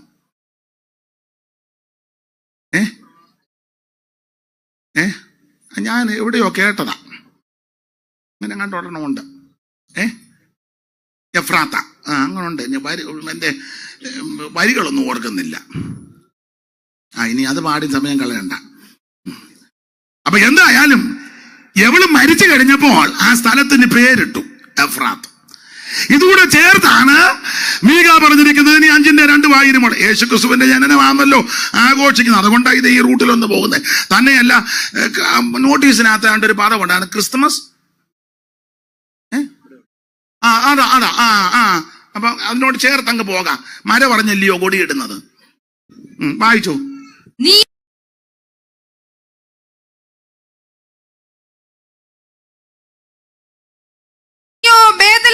എന്ന് നിങ്ങൾക്കെല്ലാം വചനമറിയാം. സ്തോത്രം. നിലവിളിയും ദുഃഖവും മനോവേദനയും ഒക്കെ നടന്ന സ്ഥലമാ ഈ എഫ്രാത്ത്, ബേത്ലഹേം. ഒരു വാക്യം വായിച്ചോ മോളെ. ഉൽപ്പത്തി പുസ്തകം 35 അറിവുള്ള വാക്യം 35 15 മുതൽ വായിച്ചു. പെട്ടെന്ന് വായിച്ചു. ഉൽപ്പത്തി 35 15 മുതൽ വായിച്ചു. ദൈവം തന്നോട് സംസാരിച്ച സ്ഥലത്തിന് യാക്കോബ് ബേഥേൽ എന്ന് പേരിട്ടു. അവർ ബേഥേലിൽ നിന്ന് യാത്ര പുറപ്പെട്ടു. എഫ്രാത്തയിൽ എത്തുവാൻ അല്പദൂരം ഉള്ളപ്പോൾ റാഹേൽ പ്രസവിച്ചു. പ്രസവിക്കുമ്പോൾ അവൾക്ക് കഠിന വേദനയുണ്ടായി.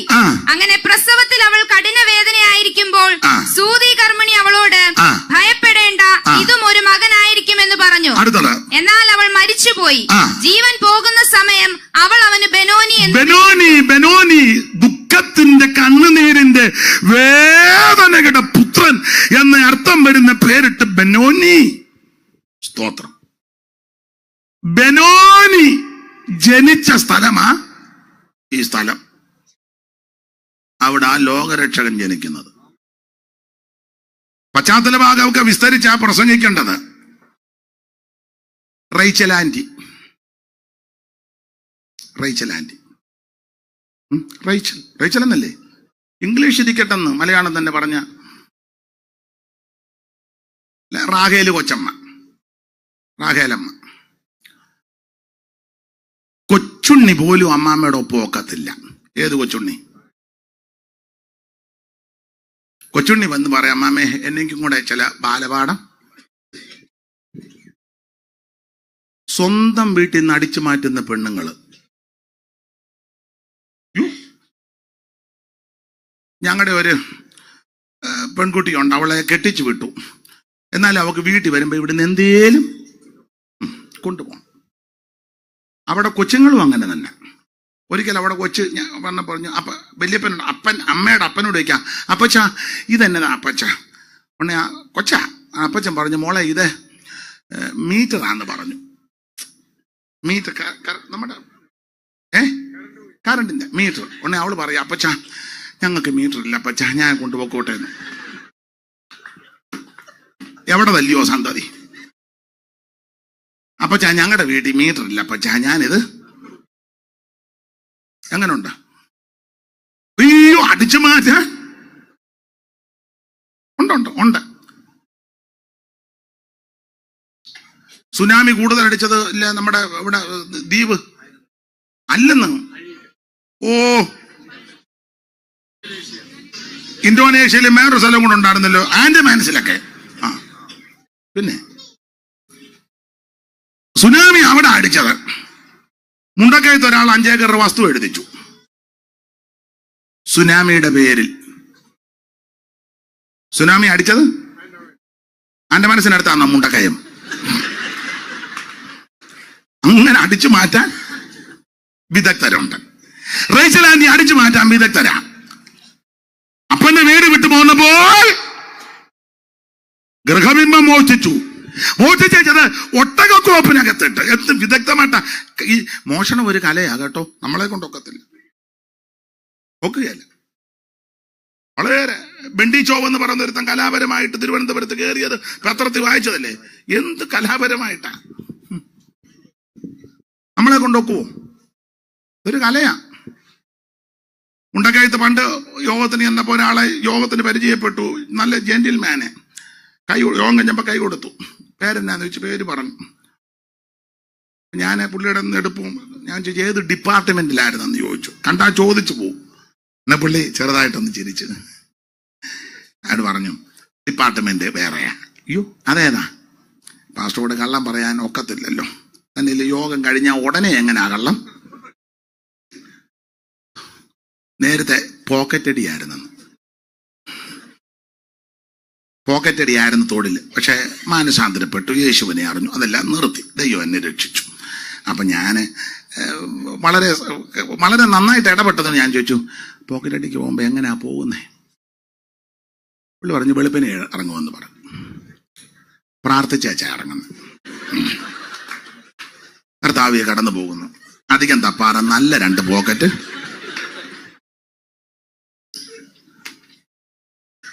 വെളുപ്പിനെ ഇറങ്ങും, പ്രാർത്ഥിച്ചേച്ചാന്ന്. എങ്ങനുണ്ട്? കാരണം ഒത്തിരി പോക്കറ്റ് തപ്പാതെ നല്ല 2 പോക്കറ്റ് കണ്ണുങ്ങ. അപ്പൊ അങ്ങനെയൊക്കെ പ്രാർത്ഥിച്ചു പോകുന്നെന്ന് 8:30 ഡ്യൂട്ടി കഴിയുമെന്ന് പറഞ്ഞു. രാവിലെ 7:30 നല്ല തെള്ളല്ലേ. വിട്ടേക്കാം. കലാപരമായിട്ട് അടിച്ചു മാറ്റി വിഗ്രഹം. ഒട്ടക കോപ്പിനകത്തിട്ടു. യാക്കോബിന്റെ കൂടെ റേച്ചൽ ആന്റി ഉണ്ട്. പാട്ടുമൊക്കെ പാടി പോവുക ബേതാലിലോട്ട്. പാട്ടിതാ, മോക്ഷയാത്രയാണിത് ഞാൻ നടപ്പത്. ഇത് വന്ന് അടിക്കുക, ബിംബം അടിക്കുക കാലിനിട്ട്. മോക്ഷയാത്ര ആണിത് ഞാൻ നടപ്പത് കാഴ്ചയാല് അല്ല. അപ്പൊ നമ്മള് അമ്മാമേ അതെന്നാ ഉപകരണം? അത് പുതിയ ഇൻസ്ട്രുമെന്റ്സ് കൊണ്ടുവന്നതാ പ്രൈസ് ആൻഡ് വർഷിപ്പിന് വേണ്ടി. ഇതിനകത്ത് വിഗ്രഹം കിടക്കുക.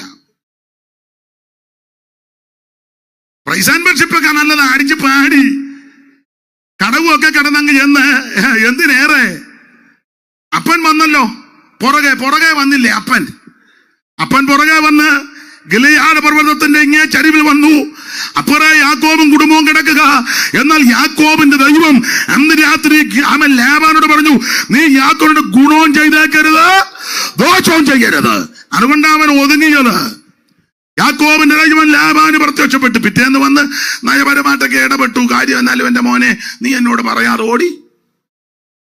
ഞങ്ങള് സഭയായിട്ട് സെന്റോ മീറ്റിംഗ് തരാൻ ഇരുന്നതാ. അങ്ങനെയൊക്കെ ഉള്ള താല്പര്യമില്ലേലും കൊടുത്തു വിടും.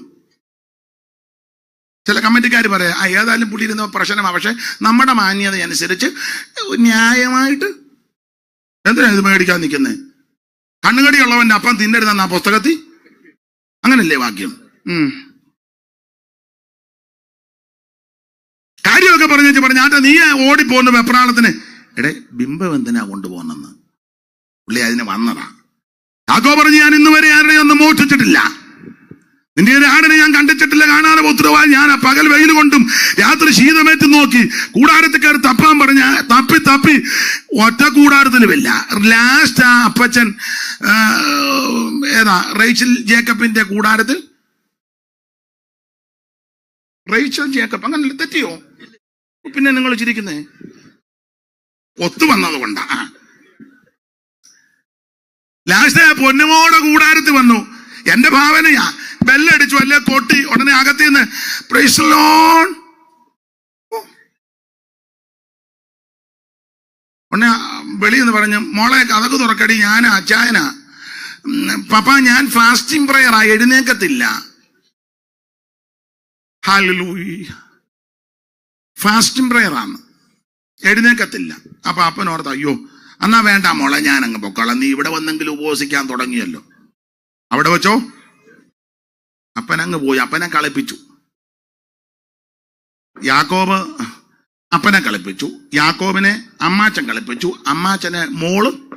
എന്നെ പാരമ്പര്യമാണ്. ചിലപ്പോ ഞങ്ങൾ തോമാസ്ലിഗായുടെ പാരമ്പര്യമാണ്, നല്ല പാരമ്പര്യം. സ്തോത്രം. ചുരുക്കി പറഞ്ഞാൽ ഓൾ നൈറ്റ് പ്രയർ ഒക്കെ അമ്മാമ്മയുണ്ടായിരുന്നു. ഓൾ നൈറ്റിന് യാക്കോബ് തന്നെയായിരുന്നെങ്കിൽ അമ്മാമ്മ കൂടാരത്തിൽ കാണും. എന്തിനേറെ യാത്ര ചെയ്ത് സുക്കോത്ത് വന്ന് സുക്കോത്ത് വെച്ച് പ്രശ്നമുണ്ടായി. ഒടുവിൽ ബഥേലിലേക്ക് പോകുകയാ. എല്ലാം ഞാൻ വിവരിക്കുന്നില്ല. ബഥേലിലെ ആരാധന വേർപാടിന്റെ ആരാധനയാ. അതെ, യാക്കോബ് അവൻ ദൈവം തമ്പുരാൻ യാക്കോബോട് പറഞ്ഞു, നീ ബഥേലിൽ പോകണം.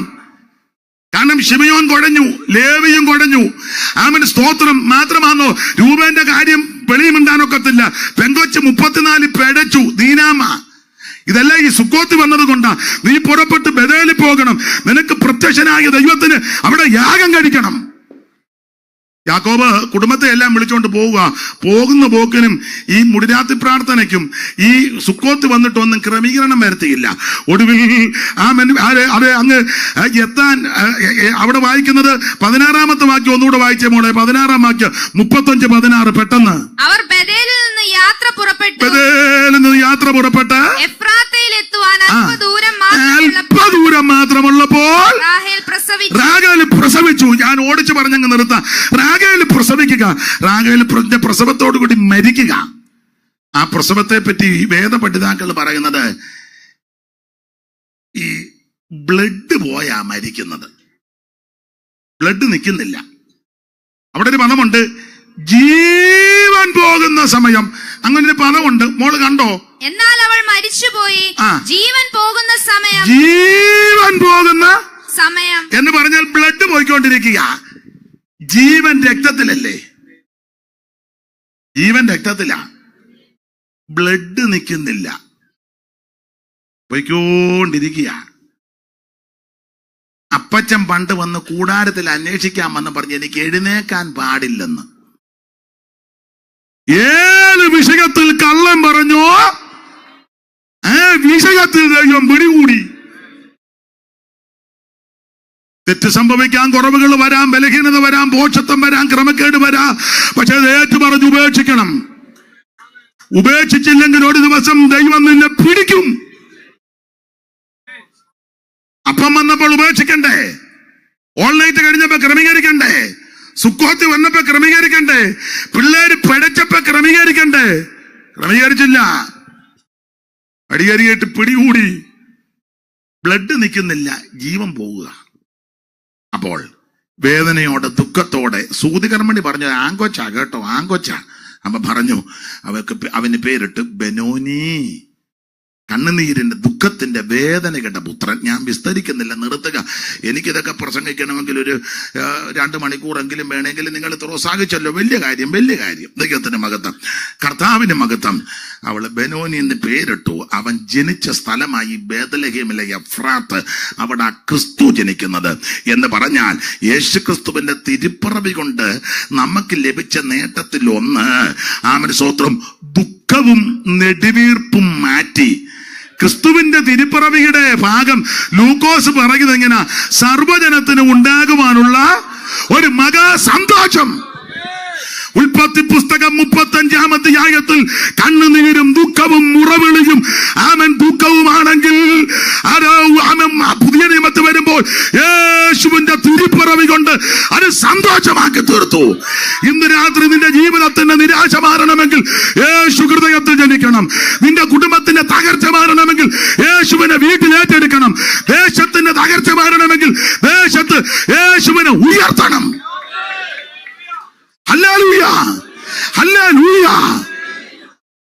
ഒത്തിരി കാര്യം പറയാനുണ്ട്. ഞാന് സന്ധ്യയ്ക്കുമൊക്കെ നോട്ടൊക്കെ തയ്യാറാക്കി വെച്ചതാ. എന്നാ ചെയ്യാനാ? ദൈവത്തിന്റെ മകത്ത്. ഇപ്പൊ നിങ്ങൾ പറയും ഇയാള് താമസിച്ച് വന്നതുകൊണ്ടല്ലേ? അതെ, അതുകൊണ്ട് ഞാൻ തന്നെ അങ്ങ് അടങ്ങുക. ദൈവത്തിന് മകത്വം. ബേത്ലഹേം, ദൈവത്തിന്റെ ആ ബേത്ലഹേമില്ല യേശുവിന്റെ തിരുപ്പിറവി. ബേത്ലഹേമിനെ പറ്റി ഒത്തിരി ഉണ്ട്. ദൈവത്തിന്റെ മകത്വം. ദാവീദിന് ഒരിക്കല് ദാഹം, ഭയങ്കര ദാഹം. ദാവീദ് പറഞ്ഞു, എനിക്ക് ബേത്ലഹേം കണ്ടിട്ടില്ല, വെള്ളം കുടിക്കണമെന്ന്. അന്ന് ഫെലിസ്ത്യർക്ക് കാവൽ പട്ടാളം ഉണ്ട് അവിടെ, കാവൽ പട്ടാളം. ദാവീദ് മിടുക്കനല്ലേ? ദാവീദിനെ പറ്റി വായിക്കുന്നത്, അവനെന്റെ കൈകളെ പോരിനായിട്ട് വിരലുകളെ യുദ്ധത്തിനായിട്ട് അഭ്യസിപ്പിച്ച നല്ല മിടുമിടുക്കനാ ദാവീദ്. നല്ല എറിഞ്ഞാൽ ഉന്നം പിടക്കുകയല്ല, കഞ്ചിക്കകത്ത് കൈയിട്ട് കല്ലൊരെണ്ണം എടുത്ത് വെച്ചോടനെ എറിഞ്ഞില്ല, നമ്മൾ വെച്ചോടനെ ഭത്സിക്കുന്നെന്ന് പറയാം. അത് വേണ്ട, വെച്ചൊന്ന് വീശി എന്നൊക്കെ എഴുതിയേക്കുന്നത്. അങ്ങനല്ലേ മോളെ? നമ്മൾ വന്നിരുന്ന ഏതാണോ ചുമ്മാ അങ്ങ് ചാടുകയും ആട്ടുകയും. ദാവീദ് കല്ലെടുത്ത് കവണയിൽ വെച്ച് വീശി. അങ്ങനെ ഉണ്ട്, വായിച്ചോ മോളെ? കണ്ടോ? 17-ാം അധ്യായത്തിലല്ലയോ മോളെ? ശമൂവേലിന്റെ 1-ാം പുസ്തകം 17-ാം അധ്യായത്തിൽ ഉണ്ട്. ദാവീദ് സഞ്ചിക്കകത്ത് കൈയിട്ട് ഒരു കല്ലെടുത്ത് കവണയിൽ വെച്ചു. വെച്ചോടനെ എറിഞ്ഞെന്നില്ല, വെച്ചൊന്ന് വീശി. അങ്ങനെ ഉണ്ട്. ദിവസം കണ്ടോ? ആരെങ്കിലും കണ്ടോ? കൊള്ളാം, മുദ്ര ഇട്ടേച്ചിരിക്കുക പുസ്തകത്തിന്. ഞാൻ കാണാൻ പോകുന്നു. 8:30 ആയപ്പോഴേ മുദ്ര ഇടുന്ന ഞാൻ കണ്ടു. നീ അതുകൂടെ കാണാഞ്ഞിട്ടാ. മോള് കണ്ടോ? വീശി. അത് മതി, ഒത്തിരി വീശണ്ട, വീശി. അതാ പേരെന്താ? ആനി. വളരെ ദൈവം അനുഗ്രഹിക്കട്ടെ, എന്നെ സഹായിച്ചല്ലോ. അല്ലെങ്കിൽ അവര് പറഞ്ഞു അയാളെ ഇളക്കം കയറി പറഞ്ഞ അങ്ങനൊന്നും ഇല്ലെന്ന് പറയും. അവ കല്ലെടുത്ത് കവണയിൽ വെച്ച് വീശി. എന്നിട്ട് ആ ഫെലിസ്ത്യന്റെ നെറ്റിക്കിട്ടെറിഞ്ഞു. ഉന്നം പിടിച്ചത് നെറ്റിക്ക. സൂക്ഷം കല്ല് നെറ്റിയെ കൊണ്ടു. കവണ്ണ് വീണു. ഇടയ്ക്ക് കയറി പറയാം കവണ്ണ് വീണു. കവണ്ണ് വീണുണ്ടെന്നെ ഫോട്ടോ എടുത്ത് വാട്സപ്പിൽ അയക്കുകയല്ല. ഞങ്ങളിപ്പോൾ ലൈവിലുണ്ട്. ഗോലിയാത്താണ്. അങ്ങനല്ലേ ഇപ്പോഴത്തെ എന്തുവാ ട്രെൻഡ് എന്നാണോ പറയുന്നേ? ഇംഗ്ലീഷ് ഇരിക്കട്ടെ, ഇംഗ്ലീഷ് പിന്നെ അസംബ്ലീസ് അക്കോർഡല്ലേ, ഇംഗ്ലീഷ് തന്നെ ഇരിക്കട്ടെ. ദാവീദ് ഫോട്ടോ എടുക്കാനല്ല ഓടിയത്. ദാവീദ് നിങ്ങളെ ഭാഗമോ ഓടി അങ്ങോട്ട്, എന്റെ ഭാഷയാ, ഓടി അങ്ങോട്ട് ചെന്ന് 6 മുഴം ഉകരിച്ചാൻ നെടുപ്പോൾ വന്നേണ്ട കവണ്ട് കിടക്ക അവന്റെ നെഞ്ചത്തോട്ട് കയറി, എന്റെ ഭാഷയാ, നെഞ്ചത്ത് കയറി അവന്റെ ഉറകിൽ നിന്ന് അവന്റെ വാളിഞ്ഞോട്ട് വലിച്ചൂരി അവന്റെ തല വെട്ടി അവൻ ഇങ്ങനെ കൊണ്ടുവരികയാ. ഇതാണ് കാൽവറിയിൽ നടന്നത്. ഇതാണ് കാൽവറിയിൽ നടന്നത്. മരണത്തിന്റെ അധികാരിയാകുന്ന പിശാച് ഉൽപ്പത്തി പുസ്തകം 3-ാം അധ്യായം മുതൽ വെല്ലുവിളിക്കുക, കൊല്ലും കൊല്ലും കൊല്ലും കൊല്ലും എന്ന് വെല്ലുവിളിക്കുക. എന്നാൽ കാൽവറിയിൽ ഒരുവൻ മരണത്തിന്റെ അധികാരിയാകുന്ന പിശാചിന് തന്റെ മരണത്താൽ അല്ല അവന്റെ വാളൂരി ജയഭാരി മുടക്കി. ഇതാണ് ദാവീദ്. ദാവീദ് മിടുക്കനാ. അതല്ലേ പണ്ട് ഊശായി പറഞ്ഞ നമ്മൾ ഉദ്ദേശിക്കുന്ന പോലൊന്നുമല്ല, അവൻ വലിയ ഒരിഞ്ഞ മോന. വായിച്ചു ദിനവൃത്താന്തങ്ങളുടെ, ഞാൻ എടുത്തതൊന്നും പറയാൻ ഒക്കുന്നില്ല.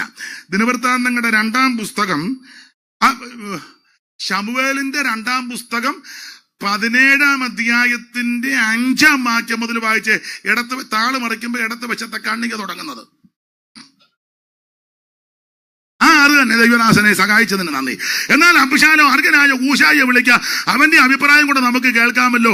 ഹൂശായി അബ്ശാലോമിന്റെ അടുക്ക് വന്നപ്പോൾ അബ്ശാലോം ഹൂശായിയോട് ഇന്ന പ്രകാരമല്ല അഹീതോഫെൽ പറഞ്ഞു, അവൻ പറഞ്ഞതുപോലെ ഞാൻ ചെയ്യുമോ എന്ന് ചോദിച്ചപ്പോൾ ഹൂശായി അബ്ശാലോമിനോട് അഹീതോഫെൽ ഇപ്രാവശ്യം പറഞ്ഞ ആലോചന നന്നല്ല, പിന്നെ നിന്റെ അപ്പനും അവന്റെ ആളുകൾ വീരന്മാരും കാട്ടിൽ കുട്ടികൾ കവർന്നു പോയ കരടിയെ പോലെ ഉഗ്രമാനസൻ. നിന്റെ അപ്പൻ യോദ്ധാവ, അവൻ ജനത്തോടു കൂടെ രാപാർക്കത്തില്ല.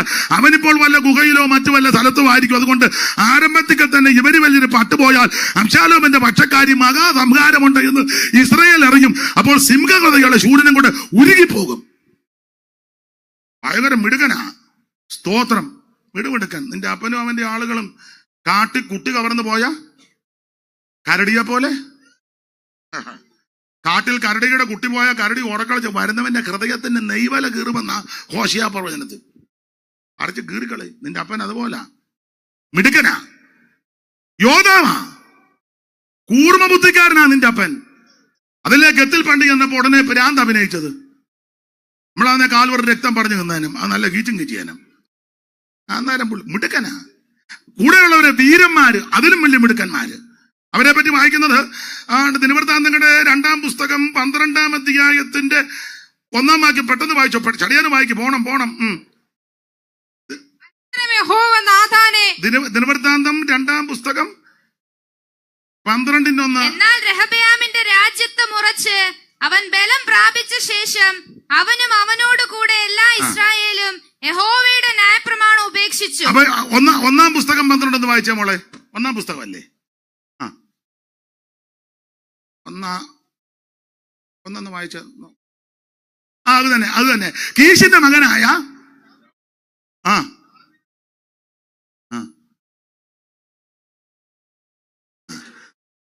വായിച്ചു. ദൈവദാസനെ അനുഗ്രഹിക്കട്ടെ. സിക്ലാഗിനെ അവിടെ അവന്റെ അടുക്കൽ വന്നവരാവിത് യുദ്ധത്തിൽ തുണഞ്ഞ്. അടുത്തത്, അവർ വില്ലാളികളും ഇടങ്കൈ കൊണ്ടും വലങ്കൈ കൊണ്ടും കല്ലെറിയുവാൻ. അത്രയ്ക്ക് പ്രാർത്ഥന്മാരാ, ഇത്ര വീരന്മാരാ കൂടെ. ഇനി അവരെ പറ്റി വായിക്കുന്നത് സിംഹമുഖന്മാരാന്ന്. 12-ന്റെ 8 തോന്നുന്നു. സിംഹമുഖം വായിച്ചേ.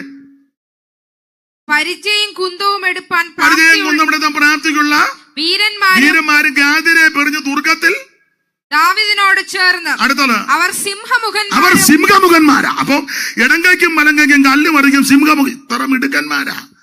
സ്തോത്രം. അത് ഞാൻ വിവരിക്കുന്നില്ല, അങ്ങ് നിർത്തിയേക്കാം. ദൈവത്തിന് മഹത്വം. അങ്ങനെയുള്ള മിടുമിടുക്കന്മാരാണ് ദാവീദ്. ആ ദാവീദ് ഇവനെ എറിഞ്ഞിട്ടു. ദാവീദിനെ പറ്റി ആ ഭാഗം അങ്ങ് വിടുകയാ.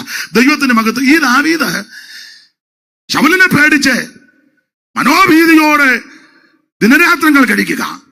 അങ്ങനെ കാട്ടാട്ടും പാറയിലും അതുല്ലാമിലും ഏൻകഥയിലും പാറാൻ മരുഭൂമിയിലൊക്കെ അലഞ്ഞു ഉടന്ന് ഇതിനിടയ്ക്ക് ഭക്ഷണമൊക്കെ തീർന്നു പോയി വളരെ ബുദ്ധിമുട്ടി. അപ്പൊ ദാവീദിനൊക്കെ പറയുക, എനിക്ക് ബേത്ത്ലേഹേം കിണറ്റിലെ വെള്ളം ഒന്ന് കുടിക്കണം. 2 വീരന്മാർ അവിടെ ചെന്ന് ബേത്ലഹേമിലെ വെള്ളമെടുത്ത് ഫെലിസ്ത്യന്റെ കാവൽ പട്ടാളം കിടക്കുക, അതിനിടെ കൂടെ അങ്ങോട്ട് ചെന്ന് ബേത്ലഹേമിലെ വെള്ളമെടുത്ത് കൊണ്ടുവന്ന് കൊടുത്തു. ദാവീദ് പറഞ്ഞു, അയ്യോ ജീവനെ തൃണവൽക്കണിച്ചു പോയതാ, എനിക്ക് വെള്ളം എന്നെ നിലത്തൊടിച്ചു. ബേത്ലഹേമിലെ ആ വെള്ളം ദാവീദ് കുടിച്ചില്ല. ഞാൻ വിസ്തരിക്കുന്നില്ല. യോഹന്നാൻ 7 ബേത്ലഹേമിൽ ജനിച്ച നസറായൻ പറയുകയാ, എന്റെ അടുക്കവാ, എന്റെ അടുക്കവാ, അവൻ ദാഹിക്കുന്നവനല്ല, എന്റെ അടുക്കവാ. Praise the Lord. അവൻ ദാവീദ് വെള്ളം കുടിച്ചില്ല. അവൻ സ്തോത്രം വെള്ളം നിലത്തൊടിച്ചു കളഞ്ഞു. അവിടെ പ്രശ്നമായിരുന്നു. പക്ഷേ അവൻ ദാവീദിന്റെ ഗോത്രത്തിൽ ജനിച്ച, അവൻ ദാവീദിന്റെ മകനായി ജനിച്ച ബേത്ലഹേമിൽ നസറായൻ ഉത്സവത്തിന്റെ മഹാദിനമായ ഒടുക്കത്തെ നാളിൽ നിന്ന് പറയുകയാ, ദാഹിക്കുന്നവനല്ല, എന്റെ അടുക്കവാ. ഇന്ന് രാത്രി യേശു നിന്നെ രക്ഷിക്കും, യേശു നിന്നെ വിടുവിക്കും, യേശു ക്രിസ്തു നിന്റെ ജീവിതത്തിന് മാറ്റം വരുത്തും. ഞാൻ നിർത്തുക. തീർന്നിട്ടല്ല, സമയം നിങ്ങൾ ഇത്ര നേരം എന്നെ സഹിച്ചല്ലോ, അതുകൊണ്ടാ ദൈവത്തിന് ഒരു ഒറ്റ പോയിന്റേ പറഞ്ഞിട്ടുള്ളൂ. ഗുണമാകാനെന്നേ ഒരു പോയിന്റ് മതി. 50 പോയിന്റ് വെച്ച് നീ ഗുണപ്പെടാതെ പോകാന്നല്ലോ, ഒറ്റ പോയിന്റ് മതി. കൂടപ്പെട്ടവരോട് പറയാം, യേശുക്രിസ്തു മാത്രമാ ദൈവം, മറ്റൊരുത്തനും രക്ഷയില്ല. ആ യേശുക്രിസ്തുവിന്റെ തിരുപ്പിറവി കൊണ്ട് 1 നിന്റെ കണ്ണുനീരും ദുഃഖവും മാറും, സന്തോഷം ഉണ്ടാകും. 2 പഴയ നിയമത്തിൽ ബേത്ലഹേമിലെ വെള്ളം കുടിക്കാനൊത്തില്ല. ബേത്ലഹേമിൽ ജനിച്ചവൻ പറയുക, ഇഞ്ഞു വാ തരാം, സൗജന്യമായിട്ട് തരിക. ആഗ്രഹിക്കുന്ന ആത്മാക്കളെ തൃപ്തിപ്പെടുത്തും. ഞാനൊരു 10-12 പോയിന്റ് കുറിച്ചോണ്ടാ വന്ന് പറയാ. ഇനി അങ്ങോട്ട് ഈ ഇരമ്യാവ് പറയാൻ പോലെ എനിക്ക് എൻ്റെ ഉദരം പൊട്ടും, വേദന എടുക്കും, അസ്വസ്ഥത പറഞ്ഞില്ലേ. ഞാൻ വണ്ടിക്കകത്തിരുന്ന് അവരോട് പറയാം, അതേ ഒക്കുള്ളൂ. പറയാതെ പോയാൽ എനിക്ക് അസ്വസ്ഥതയാ. വണ്ടിക്കകത്തിരുന്ന് പറയാം. ദൈവം നിങ്ങളെ അനുഗ്രഹിക്കട്ടെ. എന്നെ ഈ ശുശ്രൂഷയ്ക്ക് ക്ഷണിച്ച ബഹുമാന്യ കർത്തൃദാസനും ഈ മാന്യസഭയ്ക്കും ഇതുവരെ എന്നെ കേട്ടിരുന്ന എല്ലാ കർത്തൃദാസന്മാർക്കും ദൈവമക്കൾക്ക് നന്ദി. പ്രാർത്ഥനയിൽ ഓർക്കണം, യേശു ഏക ദൈവം, യേശു ക്രിസ്തു മാത്രം ദൈവം. എന്താ സുവിശേഷം? യേശു ക്രിസ്തു. എന്തിനാ സുവിശേഷം? രക്ഷപ്പെടാൻ. ആരാ കേൾക്കണ്ടേ? എല്ലാവരും കേൾക്കണം. കേട്ടാലുള്ള ഗുണം എന്നാ? സന്തോഷവും സമാധാനവും. അത് പ്രാപിക്കുവാൻ ഈ ദേശത്തുള്ള എല്ലാവരെയും ദൈവം കൃപ നൽകട്ടെ എന്ന് ഓർപ്പിച്ചും ആശീർവദിച്ചും എന്റെ വാക്കിൽ നിന്ന് വിരമിക്കുന്നു. കരമുയർത്തി ദൈവത്തെ മഹത്വപ്പെടുത്താം.